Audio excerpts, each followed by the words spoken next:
Hello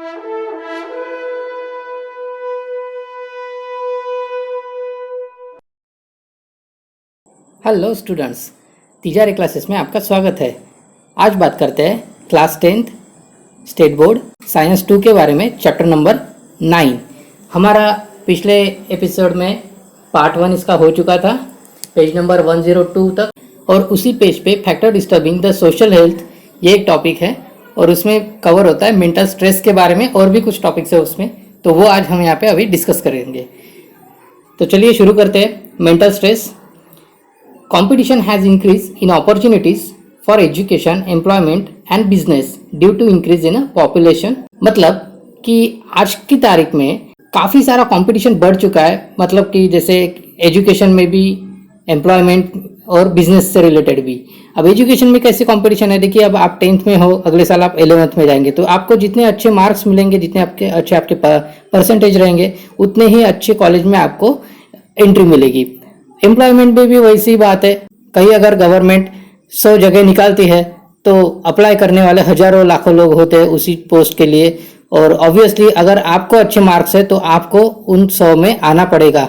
तो वहाँ पे भी काफ़ी सारी कंपटीशन है, और बिजनेस में भी काफ़ी सारी कंपटीशन है। जैसे अगर छोटा सा एरिया भी आप अगर एनालिसिस करते हो तो देखिए काफ़ी सारे आपको स्टोर्स मिल जाएंगे ऐसे कि जिनका बिजनेस सेम टाइप का है। जैसे अगर आप किराने की शॉप दे देंगे, ग्लोसरी की शॉप देखेंगे, या मेडिकल्स देखेंगे, या कुछ और भी स्टोर्स होते हैं बहुत सारे, तो आप ये देख सकते हैं कि वहाँ पे काफ़ी सारा कंपटीशन है। तो इसकी वजह से भी मेंटल स्ट्रेस बढ़ता है। Childrens are facing the problems of a loneliness and mental stress due to reasons like a nuclear family and parents staying outdoors due to job. Means अब पहले के ज़माने में क्या होता था कि लोग खेती बाड़ी करते थे, गाँव में रहते थे, और उनके जब बच्चे होते थे वो भी खेती बाड़ी ही संभालते थे, और वो भी उसी घर में उसी गांव में रहते थे। लेकिन अब क्या होता है कि बच्चे पढ़ लेते हैं और आगे चल के फिर उनके जॉब्स के लिए या बिजनेस के लिए शहर छोड़ के कहीं और भी जाना पड़ता है। तो उस वजह से क्या होता है कि फैमिली जो है वो न्यूक्लियर फैमिलीज बन रही है। मतलब उनके घर में दादा दादी ये सब लोग नहीं होते, सिर्फ मम्मी पापा और 1 या 2 बच्चे होते हैं, तो यही उनकी फैमिली होती है। तो इस वजह से भी एक थोड़ा सा मेंटल स्ट्रेस बढ़ता है, क्योंकि अगर सभी लोग एक ही घर में रहेंगे तो ज़्यादा अच्छा है, एक मेंटल सपोर्ट भी हमें मिलता है। लेकिन अगर हम सिर्फ कुछ ही 1 2 3 4 ही लोग हैं अगर घर के अंदर, तो हमारे ऊपर सारी जिम्मेदारियां आ जाती है, और ऑब्वियसली उससे भी थोड़ा सा स्ट्रेस भी बढ़ता है, और कुछ ये भी ऐसे फैक्टर्स है। आगे देखते हैं। और कुछ घर में ऐसा भी है कि पेरेंट्स जो है, मतलब मम्मी या पापा, वो कहीं आउटडोर में जाके जॉब करते हैं, लेकिन फैमिलीज कहीं और रहती है। मतलब मम्मी और 1 या 2 बच्चे कहीं और रहते हैं, और पापा कहीं और जॉब कर रहे हैं, तो वो किसी वजह से और दूसरी शहर में वो है, या फिर बच्चे पापा के साथ रह रहे हैं और मम्मी किसी और वजह से या जॉब की वजह से बाहर है घर से। There are many bindings on girls and excessive freedom for boys in some families. मतलब कुछ फैमिली में ऐसे भी है कि बहुत ज़्यादा बाइंडिंग्स है लड़कियों के ऊपर, लेकिन उतने बाइंडिंग्स बॉयज के ऊपर नहीं है। Boys enjoy the concession from the domestic duties, whereas girls have a compulsion for the same on the pretext that should be used to it. Means कि गर्ल्स को बिल्कुल, मतलब पेरेंट्स ने तय कर लिया कि अगर लड़की है तो उसको बिल्कुल अच्छी आदतें होनी चाहिए, उसने सुबह उठना ही चाहिए, उसको खाना पकाते आना ही चाहिए, उससे बिल्कुल साफ सुथरा रहना ही चाहिए, उसने शाम को अंधेरा होने से पहले घर पे आ जाना चाहिए। तो ये सारी जो आदतें हैं वो बस लड़कियों में होनी चाहिए, लेकिन वही सेम आदतें वो बॉयज से नहीं करते हैं। ये भी एक रीज़न है। Do you see the advertisement about the increasing awareness on avoiding the discrimination between the girls and boys और a sister and brothers in the same family on choice for the fresh और leftover food. मतलब ऐसे भी कुछ cases है कुछ कुछ घर में कि वहाँ पर अगर बॉयज़ है तो बॉयज़ को पहले खाना खिला दिया जाता है, और लड़कियों को बचा हुआ खाना खिलाया जाता है। अगर खाना नहीं बचता है तो उस केस में उनको जो सुबह का या जो मतलब बचा हुआ खाना है वही उनको दिया जाता है, लेफ्ट ओवर फूड जिसको हम बोल सकते हैं। लर्निंग मीडियम, तो ये इस बात से आप क्या सीख सकते हो, ये भी एक सोचने वाली बात है। In society too, adolescent girls have unnecessarily faced the problems like a teasing and a molestation। अब देखिए इस हमारी सोसाइटी में लड़कियों को कुछ अननेसेसरी प्रॉब्लम्स भी फेस करनी पड़ती है, जैसे कि टीसिंग एंड मोलेस्टेशन। अब टीसिंग का मतलब क्या होता है? छेड़छाड़, मतलब लड़कियों के साथ में छेड़छाड़ होती है। और मोलेस्टेशन मतलब विनय भंगा, आपने न्यूज़पेपर में अगर सुना होगा, देखा होगा, न्यूज़ पढ़ी होंगी। तो इस तरीके के प्रॉब्लम्स भी आपको फेस करने पड़ते हैं, खास करके गर्ल्स को। उसके बाद देखते हैं, ये girls are facing the problems of a stress due to such gender inequality. Means girls को, सिर्फ वो गर्ल्स है इस वजह से इस टाइप का प्रॉब्लम फेस करना पड़ता है। तो ये हमारे एक सोसाइटी में जेंडर इनइक्वलिटी का सबसे बढ़िया एग्जांपल है।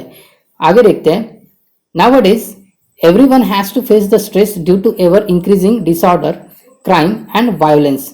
आज की तारीख में क्या हो गया है कि हर एक जन कुछ ना कुछ स्ट्रेस में है, कोई ना कोई स्ट्रेस फेस कर रहा है। जैसे कि इंक्रीजिंग डिसऑर्डर, मतलब वो या तो शरीर से या फिर मन से थोड़ा सा अस्वस्थ है। उसके बाद में क्राइम, आपको पता है क्राइम रेट काफ़ी बढ़ गया है अभी हाल ही में। और वायलेंस मतलब हिंसा, अब हर जगह पे काफ़ी सारी हिंसा होती है, घर में बोलो या कहीं और लूटमार होती है, कहीं काफ़ी सारे क्राइम्स हो रहे हैं, चोरी होती है, मर्डर्स हो रहे हैं, आप देख ही रहे। तो ये सब चीज़ें हैं, हम कहीं ना कहीं जहाँ पेपर्स में पढ़ लेते हैं या न्यूज़ पे, टेलीविजन पे देख ही लेते हैं। At the same time people looking at this as a fast and easy way of making money may become a scapegoat and become part of a such system. मतलब हर इंसान को यहाँ पे बिल्कुल फास्ट और इजी तरीके से पैसा कमाना है, और इसी वजह से या तो वो किसी को बकरा बना देता है या फिर खुद किसी और का बकरा बन जाता है। ओके, स्केपगोट्स का मतलब है बलि का बकरा।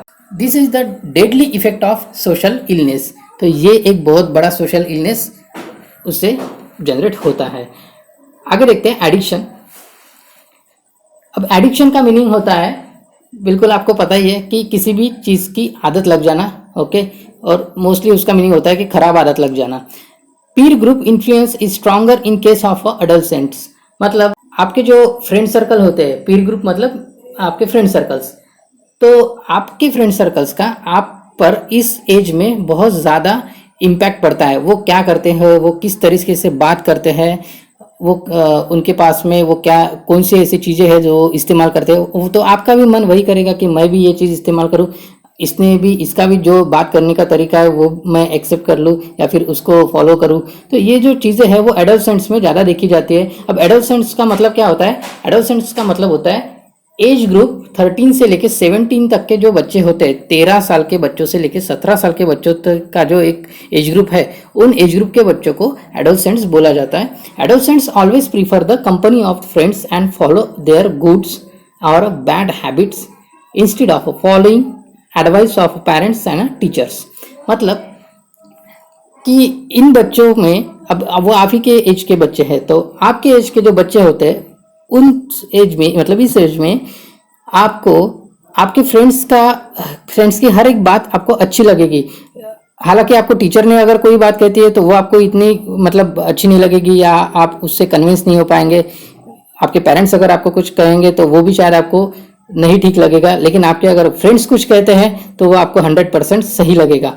Children in their early age try upon tobacco, cigarettes, gutkha, alcoholic drinks, drug etcetera due to either peer group pressure or a symbol of a high standard living or as an imitation of elders।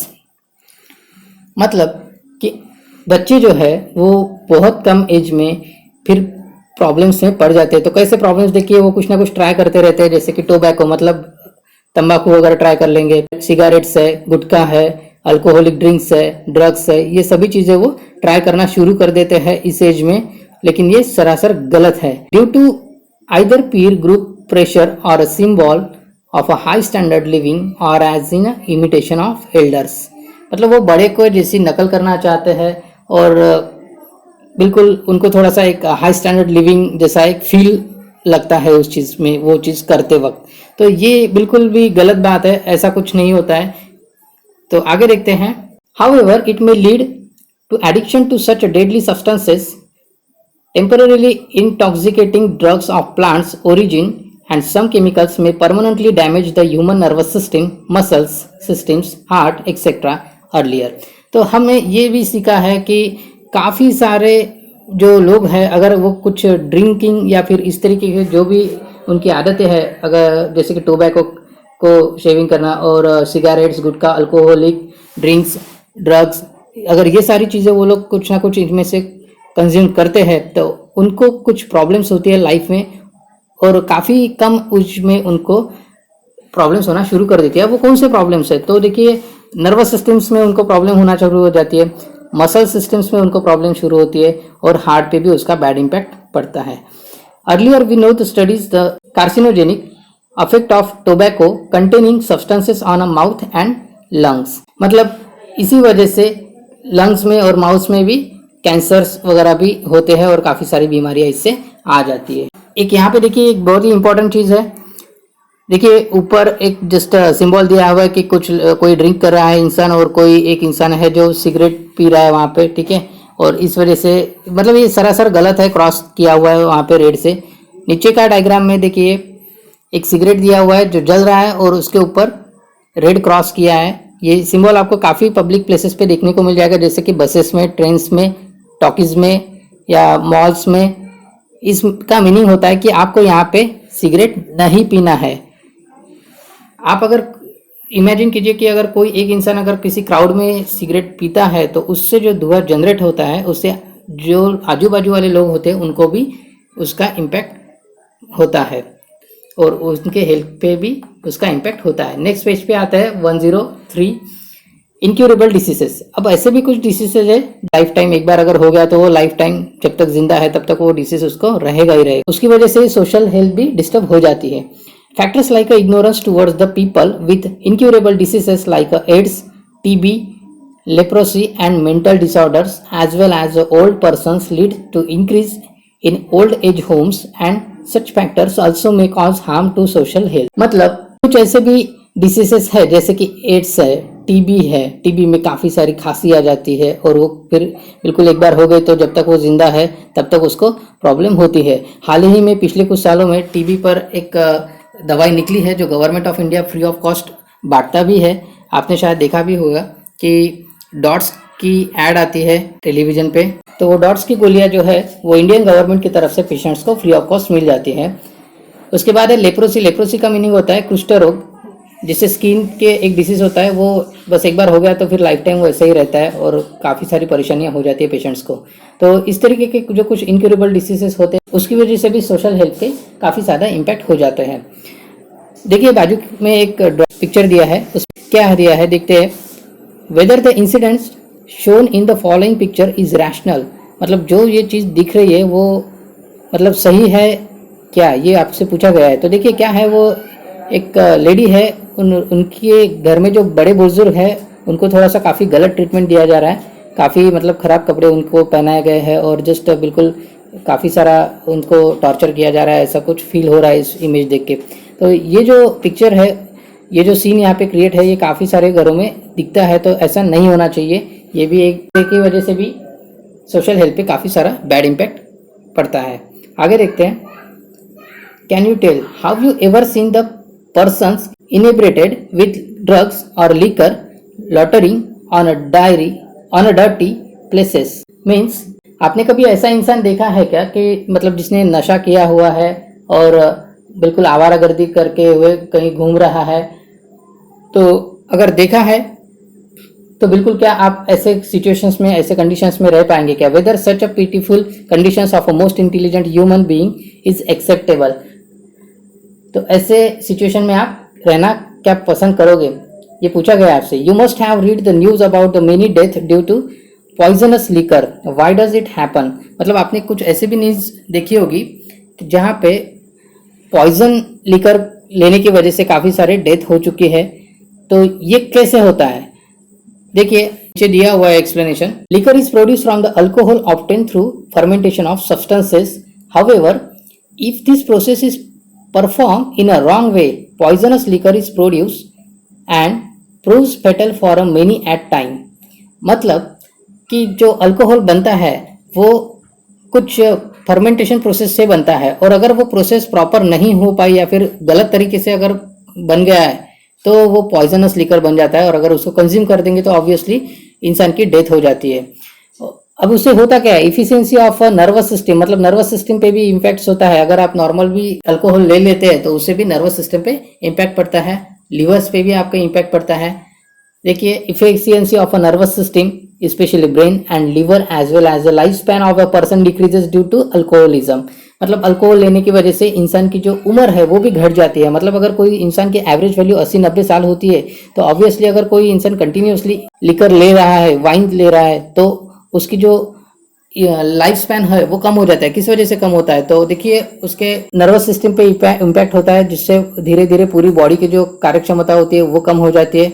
उसके बाद उसका liver खराब होना शुरू हो जाता है। तो काफ़ी सारे ऐसे केसेस आपको मिल जाएंगे सोसाइटी में जिनकी लीवर खराब होने की वजह से उनकी डेथ हो गई कुछ ही सालों में। तो इतना धोखादायक ये अल्कोहल होता है। Brain development in adolescence is hindered due to alcoholism and thereby ability of a memorization and learning becomes slow। आप अगर अल्कोहल कंज्यूम करना शुरू कर देंगे तो ऑब्वियसली देखिए प्रॉब्लम्स कहाँ कहाँ पे है। तो आपकी जो मेमोराइजेशन कैपेसिटी होती है वो भी उससे कम हो जाती है। मतलब आप कैलकुलेशन ठीक से कर नहीं पाओगे, किसी चीज़ को ध्यान से पढ़ नहीं पाओगे, ज़्यादा देर तक आप किसी चीज़ को याद भी नहीं रख पाएंगे। ये सारी प्रॉब्लम्स उससे जनरेट होती है। Addictive person can not think rationally. अगर कोई पर्सन है जो इसको एडिक्शन हो चुका है इन सब चीज़ों का, तो वो मतलब बिल्कुल सही तरीके से कोई डिसीजन भी नहीं ले पाएगा, उसकी जो सोच है वो भी सही नहीं रहती है। Due to this the person has to face the social, mental and families illness along with the physical illness.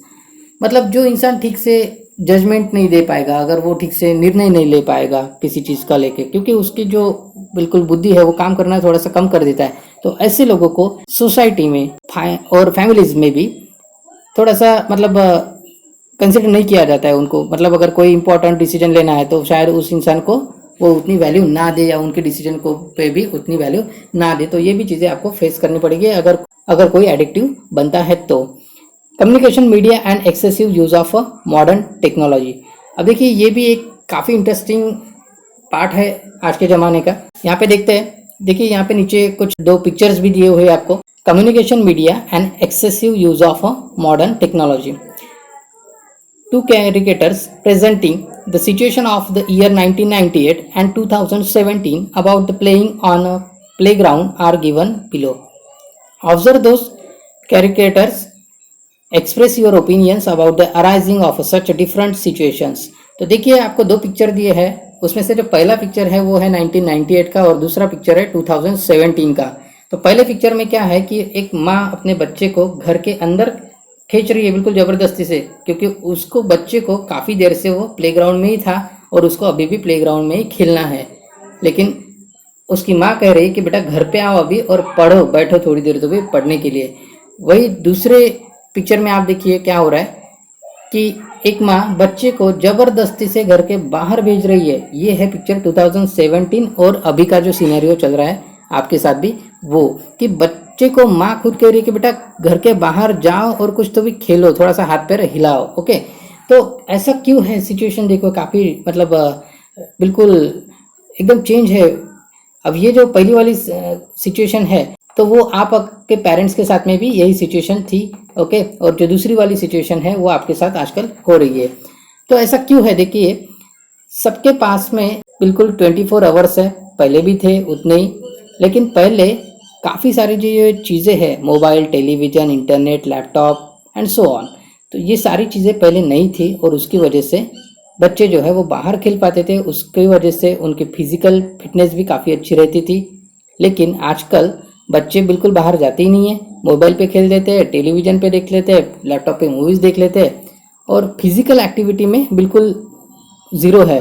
तो उस केस में आपको मतलब फ्रेशनेस लगेगा ही नहीं, आपकी बॉडी का बिल्कुल ब्लड सर्कुलेशन जो है वो अच्छा नहीं रहेगा। तो आज तो आपको शायद कुछ लगेगा नहीं, लेकिन अगर आप बिल्कुल बाहर जाके खेलना कूदना बंद ही कर देंगे तो आपको लाइफ में आगे चल के बिल्कुल बॉडी से रिलेटेड कुछ ना कुछ प्रॉब्लम्स आना शुरू हो जाएगी। इसीलिए बिल्कुल हर एक स्टूडेंट्स ने बाहर जाके आधा घंटा 1 घंटा जो भी पॉसिबल हो तो ज़रूर बिल्कुल ग्राउंड पे जाके कुछ ना कुछ एक्टिविटी करना है। अगर कोई खेलने के लिए नहीं है तो ऑब्वियसली थोड़ा सा खुद ही एक दौड़ लगा के आ जाओ, तो इतना भी काफ़ी होता है। आगे देखते हैं। Distribute the 24 hours of your daily routine as per various duties you have observed. Make 2 categories as time spent on your health and time spent on other responsibilities and compare both the categories. Means आपके पास जो 24 hours है वो 24 hours को आपको distribute करना है, और distribution में आपको ये मेंशन करना है कि ऐसी कौन सा टाइम है जो आप आपके हेल्थ के लिए देते हो, और जो बचा हुआ जो टाइम है वो आप कौन से कामों के लिए देते हो। ये चीज़ का आपको डिफरेंस कंपेयर एक कागज़ पे लिखना है। ये आपके लिए एक एक्टिविटी दी हुई है यहाँ पे। तो ये जो छोटी छोटी एक्टिविटीज़ होती है ये आपको ज़रूर करना है। इस वजह से क्या होता है कि ऐसी छोटी एक्टिविटी करने के बाद में आपको आपके खुद के बारे में तो एनालिसिस कर ही पाएंगे। दूसरी इंपॉर्टेंट चीज़ है कि आपका जो इंटेलेक्चुअल स्किल है उससे बढ़ जाता है, आपको डिसीजन मेकिंग भी बढ़ जाएगा, और सिचुएशन अंडरस्टैंडिंग लेवल जो एक होती है वो भी आपकी अच्छी हो जाएगी। धीरे धीरे एक एक्टिविटी करने से नहीं होगा, थोड़ी थोड़ी हर एक एक्टिविटी करना पड़ेगा। जो भी एक्टिविटीज़ किताब में दी होती है तब जाके हम कुछ डिसीजन मेकिंग्स में इंप्रूवमेंट ला सकते हैं, अपनी पर्सनैलिटी में भी इंप्रूवमेंट ला सकते हैं। आगे देखते हैं, पेज नंबर 104 पे आइए। Nowadays excessive unnecessary and irrational use of a modern technology and communication media is becoming a sensitive issue through the view point of a social health. Means आज की तारीख में काफ़ी सारी ऐसी चीज़ें आ चुकी है जो बिल्कुल मतलब गलत है, उसकी सेंसिटिव भी है, जिसका काफ़ी मतलब गलत इम्पैक्ट पड़ता है सोशल हेल्थ पे। Person spending the time with the cells phone for several hours are usually unaware of the surrounding. This is also a sort of addiction and a leading to hindering of the social health. Means अब हर एक के पास में कोई ना कोई device आ गया है, किसी के पास लैपटॉप है, किसी के पास मोबाइल है, किसी के पास टीवी है देखने के लिए, तो वो बिल्कुल एक अलग ही दुनिया में जी रहा है आज का इंसान। उसको ये तो पता है कि अमेरिका में क्या हुआ, इंग्लैंड में क्या हुआ, जापान में क्या हुआ, लेकिन बाजू वाले घर में क्या हुआ, क्या कोई बीमार है, क्या किसी अंकल आंटी के यहाँ पे जाके हमको थोड़ा सा मिल लेना चाहिए, काफ़ी दिनों हो गए हम उनसे बात नहीं किए, तो ये तो नहीं है। लेकिन हमारे फेसबुक पे 5000 फ्रेंड्स हैं, उसमें से बिल्कुल गिन के 5 के नाम हम जान सकते हैं या आपको याद रहते होंगे, लेकिन हमारे फ्रेंड्स कितने हैं तो 5000। लेकिन अगर घर से बाहर निकलेंगे तो आपके एक्चुअल रियल फ्रेंड्स कितने हैं तो वो गिन के 5 भी नहीं है फिर। तो ये जो सिचुएशन है वो धीरे धीरे सोसाइटी में आ रही है, और उसकी वजह से ये भी इसी वजह से सोशल हेल्थ भी डैमेज होती है। This is also a sort of addiction and leading the hindering of a social health. मतलब ये भी जो सिचुएशन आ रही है धीरे धीरे, इन चीज़ों का भी जो एडिक्शन हो रहा है मोबाइल्स का वगैरह, तो ये भी सोशल हेल्थ के लिए धोखादायक है। Various physical problems like tiredness, headache, insomnia, forgetfulness, tinnitus, joint pains and problems in a vision may arise due to the radiation of a cell phones। मतलब कि अगर आप कंटिन्यूसली ये मोबाइल फ़ोन्स वगैरह use करते हैं तो उसकी वजह से आपको एक थकान महसूस होती है, फिजिकल थकान, मेंटल थकान। ओके, हेडेक भी होता है, इंसोमिनिया। अब इंसोमिनिया मतलब क्या होता है, निद्राना। इंसोमिनिया मतलब निद्रानश, मतलब नींद ना आना। फॉरगेटफुलनेस मतलब हर वो चीज़ मतलब जल्दी से याद ना आना, रिकॉल प्रोसेस हम नहीं कर पाते उसके इसमें। टिनिटस मीन्स कान में से ऐसा हमिंग सा साउंड आना। तो ये सारी चीज़ें हैं। उसके बाद में है जॉइंट पेन्स है, और विजन के भी प्रॉब्लम्स है। विजन मतलब आपकी जो आंखें हैं उन आँखों पे भी काफ़ी सारा गलत इम्पैक्ट पड़ता है। स्क्रीन आपका रिजोल्यूशंस काफ़ी ज़्यादा रखते हो तो इस वजह से भी काफ़ी सारे प्रॉब्लम्स हो जाते हैं। More serious fact is those radiations penetrate the bones of a children more effectively than the bones of a adult. मतलब इन रेडिएशंस का सबसे ज़्यादा बुरा इम्पैक्ट पड़ता है चिल्ड्रेंस के जो बोन्स होते हैं उस पर। मतलब अगर बड़े लोग जो है, बड़े बुजुर्ग है, मम्मी पापा है, तो उनके जो बोन्स होते हैं वो बिल्कुल प्योर डेवलप हो चुके होते हैं, तो उन पे ज़्यादा रेडिएशंस का इम्पैक्ट नहीं पड़ता है। लेकिन जो बच्चे होते हैं उन पे बहुत ज़्यादा बुरा असर उसका पड़ता है। Persons continuously using the computers and internet become a solitary. मतलब जो लोग बहुत ज़्यादा कंप्यूटर्स और इंटरनेट का इस्तेमाल करते हैं वो सॉलिटरी बन जाते हैं। मतलब एक बिल्कुल उनको कुछ दिनों के बाद में वो अकेला महसूस करने लगते हैं अपने आप को। They can not establish harmonious relations with relatives and other members of the society. मतलब हारमोनियस रिलेशंस मतलब क्या कि आपके जो रिलेटिव्स है, मतलब फैमिली मेंबर्स है, उनके साथ में आप प्रॉपर रिलेशन बिल्डअप नहीं कर सकते हो। मतलब उनके साथ में कम्युनिकेशन आपको करते नहीं आएगा, आपका कॉन्फिडेंस लेवल काफ़ी कम हो जाएगा उनसे बात करते वक्त, उनके साथ में आप टाइम नहीं बिता पाएंगे, तो वो भी एक रिलेशन थोड़ा सा धीरे धीरे कमज़ोर होने लगता है। और उसके बाद में ये तो हो गई रिलेटिव्स की बातें, और साथ ही में सोसाइटी के मेंबर्स के साथ में भी आपका जो उठना बैठना होता है वो कम हो जाता है, और उसकी वजह से बिल्कुल आप अकेले पड़ जाते हो। Habitually they become a self contrite and thereby they may develop problems like esteem and selfishness. मतलब इसी वजह से ये जब थोड़ा थोड़ा और बढ़ने लगता है तो अस्टीम और सेल्फिशनेस का प्रॉब्लम जनरेट हो जाता है। They become less sensitive towards others, मतलब उनको किसी और के बारे में सोचने के लिए टाइम नहीं रहता है, या फिर बिल्कुल सेंसिटिव नहीं रहते वो लोग। कुछ अगर गलत होता हुआ भी देख लेंगे तो उनको कोई फ़र्क नहीं पड़ता, इतना दूसरों का दुख उनको महसूस नहीं होता है। तो ये सारे प्रॉब्लम्स ऐसे केसेस में जनरेट हो जाते हैं। Chronic effect of a such a tendency is that they are not ready to help others in need and hence they also do not get it in need. मतलब ऐसे लोग कभी भी किसी और को मदद करने के लिए भी तैयार नहीं होते, और इसी वजह से अगर फ्यूचर में उनको कभी किसी चीज़ के लिए हेल्प लगती है तो लोग भी उनकी हेल्प करने के लिए नहीं आगे आएंगे। तो यही दिया है उस पैराग्राफ में। आगे देखते हैं। Recall a little, do you recall a sudden closing of any cartoon serial of foreign origin being telecast on a television. मतलब आपने कभी ऐसे कार्टून सीरियल सुनी है क्या जो फॉरेन की है और उसका अभी हमारी टीवी पे आज तक या कुछ दिनों तक तो देखा गया, लेकिन उसके बाद में उसको बंद कर दिया। तो ऐसी भी कुछ सीरियल्स है बेटा। और explain details on happening about the blue whale game. एक गेम था ब्लू व्हेल गेम, तो वो भी आपको पता है बिल्कुल, मैं जानता हूँ आपको लोगों को बिल्कुल पता ही होगा वो। तो वो भी एक गेम काफ़ी सालों पहले, मतलब कुछ साल पहले अभी आया था, लेकिन उसे भी बैन कर दिया है इंडिया में। और उसके जो ओनर थे जिन्होंने वो बनाया था उनको भी अभी जेल में है। हमारे इंडिया का गेम नहीं है, वो ब्रिटेन के किसी आदमी ने उसे बनाया था।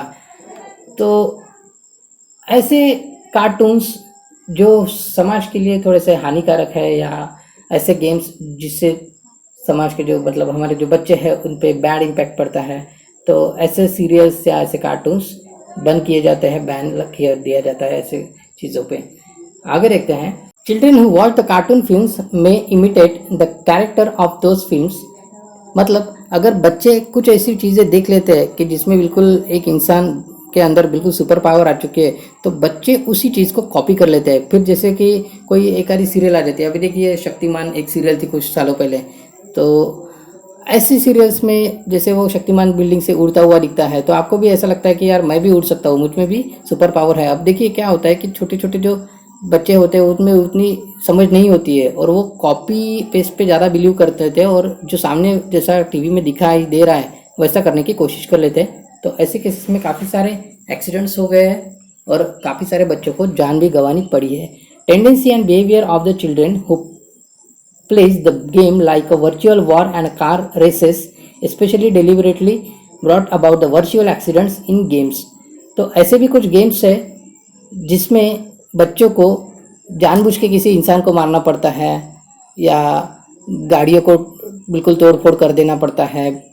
तो ये सब चीज़ें जब करनी पड़ती है उन बच्चों को गेम्स खेलते वक्त, तो वो खेलते खेलते बच्चों की धीरे धीरे माइंड की टेंडेंसी भी वैसी ही बन जाती है कि अगर कोई इंसान आता है सामने तो उसको बिल्कुल मारने के टाइम पे वो जरा भी नहीं सोचेंगे रियल लाइफ में भी। Some games available on the cell phones and computers are extremely time consuming and also cause economic losses. कुछ ऐसे गेम्स भी है कंप्यूटर पे जो बिल्कुल टाइम कंज्यूमिंग है, उसका कोई मतलब नहीं है, और बस इकोनॉमी के लिए एक लॉस ही है। To loss concentration on some essential subject and may also prove fatal. मतलब कि ऐसे भी कुछ गेम्स हैं जिससे कंसंट्रेशन लॉस होता है और बिल्कुल भी धोखादायक है ऐसे, या प्राण घातक है, जिससे मतलब जान भी जा सकती है। ऐसे कुछ कुछ एक्टिविटीज़ आपको करने को बोला गया होता है। जैसे कि क्वेश्चन नंबर 1 जो है ऊपर पूछा हुआ आपको, तो एक कार्टून था, उसमें काफ़ी सारी गलत चीज़ें दिखाई गई थी, उसमें भी काफ़ी सारे इंसिडेंट्स हुए। जो दूसरा जो क्वेश्चन है ब्लू व्हेल गेम, तो उसमें भी कुछ कुछ एक्टिविटीज़ ऐसी दी जाती थी उस गेम्स में कि बिल्कुल बच्चे को जाके कुछ ना कुछ करना होता था, रात को 2 बजे घर से बाहर निकलना होता था, किसी कुएं में कूद जाना होता था। तो ऐसी जो गलत चीज़ें बिल्कुल किस किस गेम में करने को बोली जाती है, यूजलेस है और आपकी जो इसमें जान भी जा सकती है बच्चों की। तो ऐसे गेम्स से, ऐसे सीरियल्स से आपको दूर ही रहना है। Along with the same useful purpose, huge information available on internet is use for the viewing some inappropriate videos too. अब देखिए इंटरनेट पे काफ़ी सारी अच्छी चीज़ें हैं और गलत चीज़ें भी हैं, तो वह आपको डिसाइड करना है कि आपको कौन सी चीज़ों देखना है। However there is a governmental regulation over such media website, movies and cartoon films inappropriate for the children are ban by the government. तो गवर्नमेंट भी काफ़ी इनिशिएटिव ले रहा है वैसी बातों पे कि अगर कोई सीरियल गलत है या कोई गेम अगर गलत है तो उसे अपनी कंट्री में चलाने से रोक लगाई जाती है उसके ऊपर, ताकि आने वाले जो भविष्य है, जो बच्चे होते हैं वो आने वाला देश का भविष्य होता है, तो बच्चों पे बुरा असर उसका ना पड़े। आगे देखते हैं। Why is there increase in a news of a death by drawing in ocean, falling in a deep valleys or under the trains during the catching the cell phone selfie? तो अब कुछ ऐसे भी लोग हैं हमारे सोसाइटी में, आपने न्यूज़ तो देखी होगी, कहीं ना कहीं सुनी होगी कि कुछ बिल्कुल बच्चे सेल्फी निकाल रहे थे और बिल्कुल समुद्र में वो बहते चले गए, या फिर किसी ऊंचाई से गिर गए नीचे पहाड़ी से, या फिर ट्रेन के साथ में सेल्फी निकाल रहे थे और एक्सीडेंट हो गया और बिल्कुल उन्होंने अपनी जान गंवा दी सेल्फी के चक्कर में। तो ऐसे भी काफ़ी सारे आपने किस्से सुने होंगे, पढ़े होंगे। आप बाजू का पिक्चर देख ही सकते हैं, figure number 9.7, selfie on road. काफ़ी सारे बच्चों को शौक होता है रोड पे सेल्फी निकालने का। तो पीछे से आप देखिए सीन क्या है, पीछे से कार आ रही है काफ़ी स्पीड से, लेकिन बिल्कुल बच्चा अपने ही मौज मस्ती में लगा हुआ है सेल्फी निकालने के लिए। नेक्स्ट पॉइंट है, there is a increasing competition to upload the videos of road accidents instead of helping the victims. What is mentality of such people? तो ऐसे भी लोग हैं हमारे यहाँ पे कि जो अगर कहीं पे एक्सीडेंट्स देख लेते हैं तो वो जो विक्टिम्स होते हैं उनको हेल्प करने की वजह उनके साथ में ऐसा सेल्फी निकालते हैं, उनका वीडियो बनाते हैं और गूगल पे अपने दोस्तों को इधर उधर फॉरवर्ड करने में रेस लग जाती है बिल्कुल उनकी कि मैंने पहले भेजा, मैंने इतना अच्छा बनाया। तो गलत मेंटेलिटी है। आपका काम है, आप एक सोसाइटी के पर्सन हो तो बिल्कुल आपको जाना है, आपको उन विक्टिम्स की हेल्प करनी है, आप उन लोगों को बचाना है। Why are the video clips of a parents threatening or hitting the children, not studying as per their wish, or domestic helpers beating the children are very common on social media nowadays?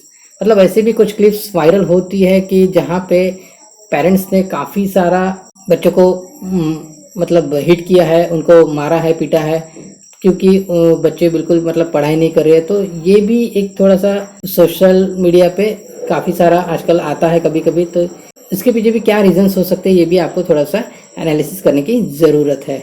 Observe the above images, it is rational why. अब देखिए ऊपर जो कुछ images दी हुए वो क्या सही है या गलत है देखते हैं। अब एक इमेज के बारे में तो हमने डिस्कस कर ही लिया है, ऊपर की भी इमेज देख लेते हैं। 9.6, boy using the cell phone while eating. अभी देखिए ये बच्चा है, खाना खा रहा है, लेकिन उसका सारा का सारा ध्यान जो है वो मोबाइल फ़ोन में ही लगा हुआ है। अब उसने बिल्कुल निवाला हाथ में लेके रखा है, लेकिन मुंह में डालने के लिए भी फुर्सत नहीं है, क्योंकि पहले उसको मोबाइल में देखना ज़्यादा ज़रूरी समझता है वो। आगे देखते हैं नेक्स्ट पेज पे। Person indulging in such a destructive and unnatural activities is usually under the stress, and such activities are bursting of stress. Medical science has declared such activities as a mental illness. मतलब बहुत ज़्यादा किसी चीज़ का मतलब लाड करना या प्यार करना उस चीज़ से, और वो विनाशक हो बिल्कुल भी, तो ये भी एक टाइप का मेंटल स्ट्रेस ही है, और मेडिकल साइंस ने इसे मेंटल इलनेस ही बोला है। Persons indulging in a selfie is not aware about the world around, and the risk is called as a selfie side. तो जो लोग सेल्फी लेते हैं बहुत ज़्यादा और अगर कुछ हो जाता है तो ऐसे लोगों को सेल्फी साइड भी बोलते हैं। Persons indulging in a domestic violence, sending messages to others before committing suicide, or those who send the video clips of a suicidal act are mentally ill, and they do so to win the sympathy.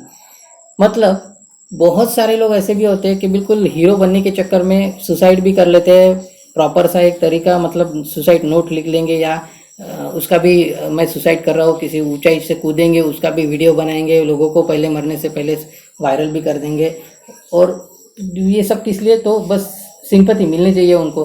तो ये भी क्या है, एक mentality ही है, और medical science में इसमें भी मेंटल इलनेस ही बोला गया है। Hence make the constructive use of the communication media like television, phone and internet for essential needs and entertainment only, but do not go into the clutches by spending hours with those media. तो आपको क्या करना है, ये जो भी चीज़ें दी गई है, टेलीविज़न, फ़ोन्स एंड इंटरनेट, तो इन सभी चीज़ों का आपको एजुकेशन के लिए, आपके कुछ अच्छे कामों के लिए इस्तेमाल करना है। थोड़ा सा एंटरटेनमेंट भी लेना है उससे, लेकिन ऐसा नहीं होना चाहिए कि आप उसके अंदर बिल्कुल भी फंस जाओ। ओके, क्लचेस का मतलब क्या होता है, उस चीज़ के अंदर फंस जाना।